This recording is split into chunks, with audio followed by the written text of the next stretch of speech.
Are you having trouble cutting your grocery budget? I have 4 things you could cut from your grocery budget right now that's going to help you save money in the future. But before we get started, this is the Canny Couple. I'm Julia, Aaron's behind the camera, and we would really appreciate it if you would subscribe to our channel. So everybody's feeling inflation at the grocery store. I don't know anybody who doesn't. We have always had a relatively low grocery budget, but even we see a difference. We could tell the difference in the prices because I know my grocery store prices, so I know they have increased significantly for basic necessities. And there are 4 things that I've started cutting out of my grocery budget that I've seen a lot of improvement, and we've started saving a lot of money. The first one is going to be cooking spray. I don't have a sample to show you, but if you use cooking spray to coat your pans or anything like that, you really don't need it. It does make life a little bit easier, but if you have butter, oil, anything like that, even bacon grease, if you're doing like meat or turkey, something that's more on the savory side, you can just coat that with your pan. You can also buy a reusable sprayer. I'm actually looking into that for myself right now. But if you don't have it, you don't really need it. You can even take a brush and dip it into some oil, like a basting brush, and that will help you save some money in the long run. So I could say we haven't bought spray oil, gosh, I'd say 8-9 months, if not longer. Maybe longer than that. We probably had some left 8 or 9 months ago. It is more like it.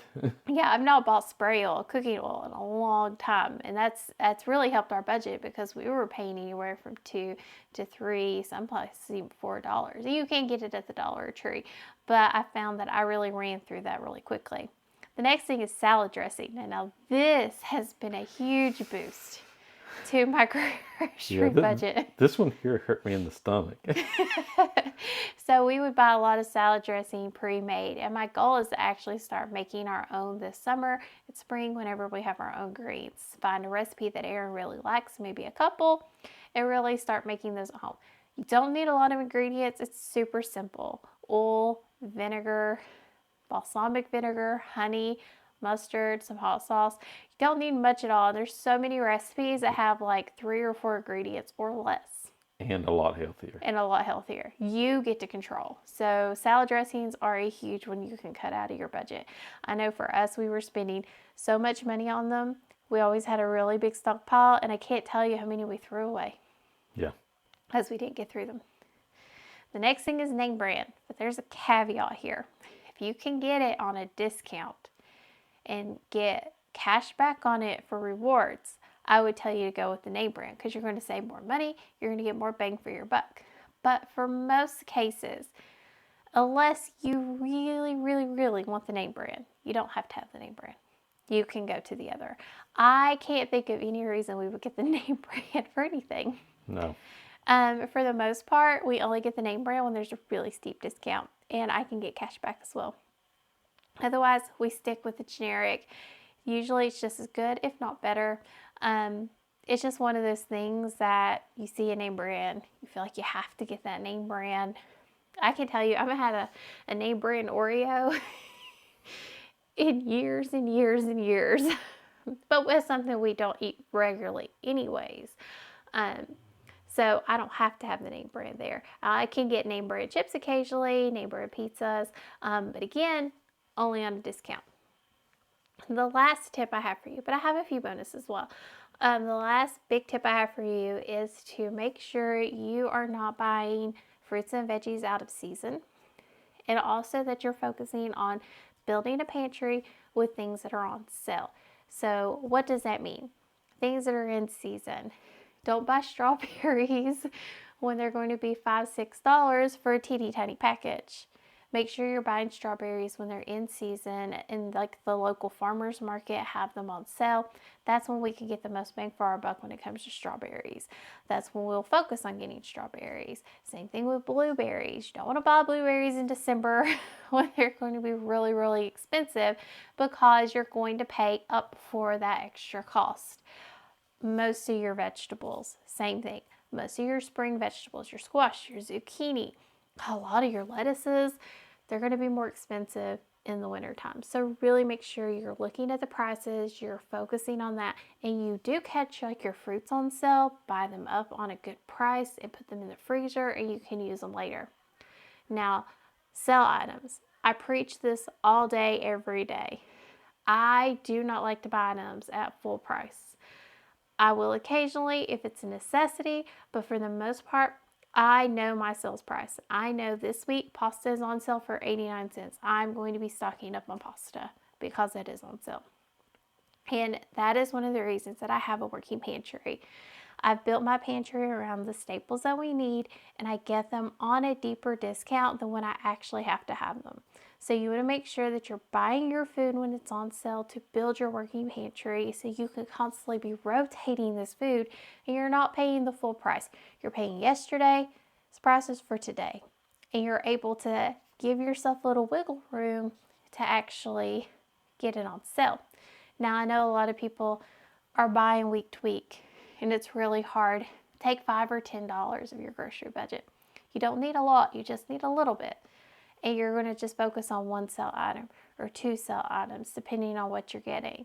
They had canned tomatoes on sale for us a couple weeks ago, 34 cents a can.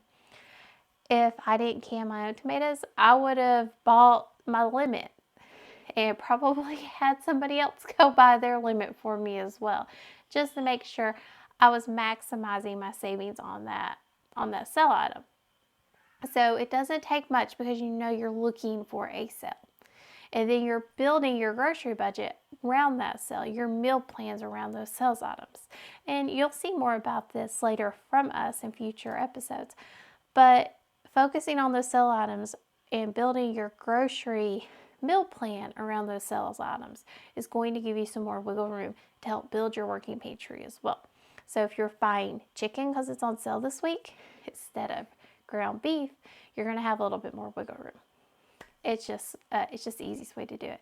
Now here are a few bonus items, and they're not for everyone.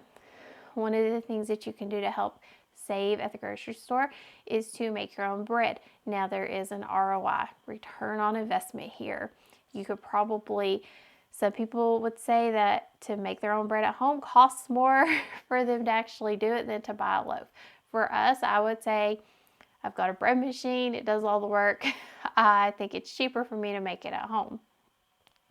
Another one is vinegars, especially your apple cider, your fruit vinegars. All of these things, you can really save some money if you make these at home. It's so easy to do it. There's so many tutorials out there to do it. For me, I literally set it and forget it and set an alarm and check on it every couple of days. And I can tell you I've not really had a failure at this point, and it's worked out really well for us.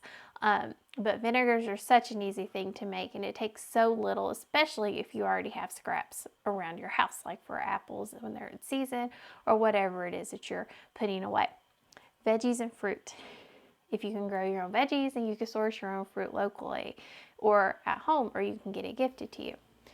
Those would be things I would cut from my grocery budget. Don't typically buy apples. But I have to say, we haven't bought apples in years because we get them from our own trees. And I've been canning them in the most pure form that I can for years for that reason. They're more versatile for me.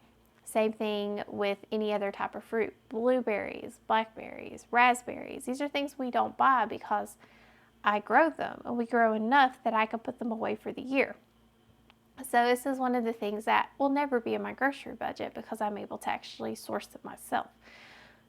If you have that ability and capabilities on your own property, your own homestead, your own area, or somewhere where you can, have family or friends and they'll let you come pick blueberries or pick raspberries out in the middle of the woods, take them up on it. It's worth it.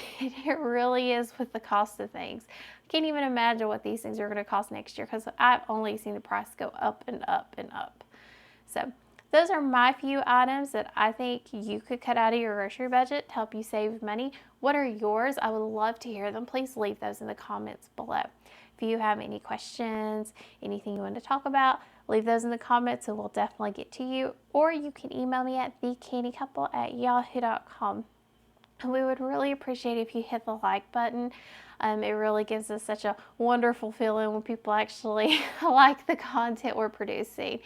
And as always, thank you for joining us on the Canny Couple, where we work hard, live simple, and enjoy life. Have a wonderful day.